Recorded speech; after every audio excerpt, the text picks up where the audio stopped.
দেখো বন্ধুরা, সন্ধ্যা হয়ে গেছে, আমি ব্লগটা চালু করেছি। খেয়ে দিয়ে নিয়ে শুয়েছিলাম, বাট ঘুম হয়নি।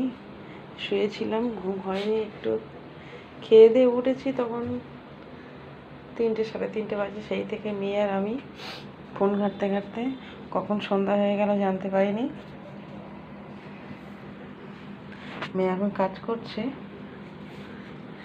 মেয়ে এখন ভিডিওর সামনে আসতে চাইছে না। ও এখন রান্নাঘরে কাজ করছে একটু।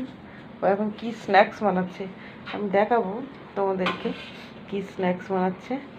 ও এখন ফোন দেখে দেখে খাবার বানাতে শিখে গেছে।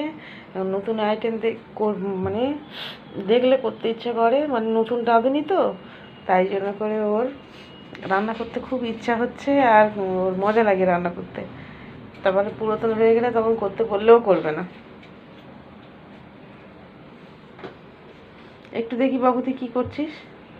আলু নিয়ে এখন চলছে। দেখো বন্ধুরা, এই আলু নিয়ে এখন কাটাকুটি করছে। জানি না কি বানাবে, খাওয়া পর্যন্ত অপেক্ষা শুধু।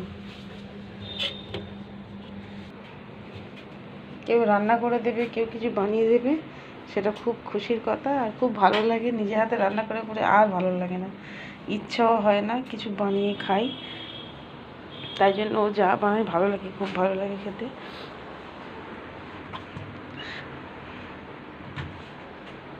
আমার মেয়ে চা করে খুব সুন্দর, হ্যাঁ, ওই জন্য করে ওকে দিয়ে চাটা বানাই।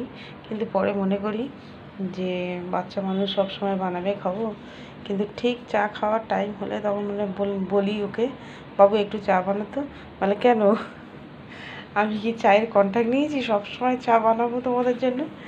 বাবু বলে বাচ্চা বলে করাতে হয় চাটা। বাবু তুই আজ চা বানাবি না? কখন? সন্ধ্যা হয়ে গেছে তো। না, ওটা বানাতে বানাতে অনেক দেরি হবে তো। পাপা ঘুমাচ্ছে, তুই চা কর, আমি আর তুই খাই। পাপার ডেকে দেখ, যদি খায় তো ভালো। দুধ তো ফ্রিজে নেই। নেই? তাহলে দুধ নেই যখন একটু লাল চা বানা। না, ফ্রিজে দুধ নেই, আনতে তো হবে দুধ রে বাবু। ছোটু পলি খাবে কি? বাইরে অন্ধকার হয়ে গেছে, দেখি বাইরে লাইটটা অন করি, গেটের লাইটটা।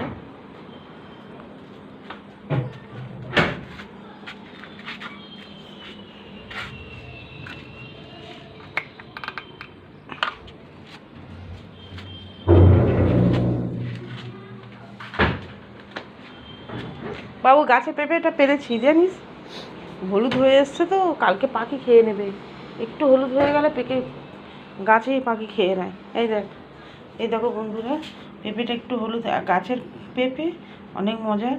যদি কেউ খেয়ে, মানে এখন তো নতুন নতুন ফল হচ্ছে, মানে খুব আনন্দের ব্যাপার। সেই ফলটা যদি কেউ খায়, আগের বারে একটা গাছে পেঁপে পেকে গেছিলো, পাখি খেয়ে নিয়েছিল অর্ধেকটা, প্রথম একদম গাছের প্রথম পেঁপে। আজকে ওই জন্য একটু যেই হলুদ হয়ে গেছে, সঙ্গে সঙ্গে পেরে নিয়েছি। ছোট উঠে চলে এসছে, আমি কথা বলছি দেখে। ঠিক আছে বন্ধুরা, এখানে ব্লগটা শেষ করছি। আবার মেয়ে স্ন্যাক্স বানাবে, রিল ছাড়বো।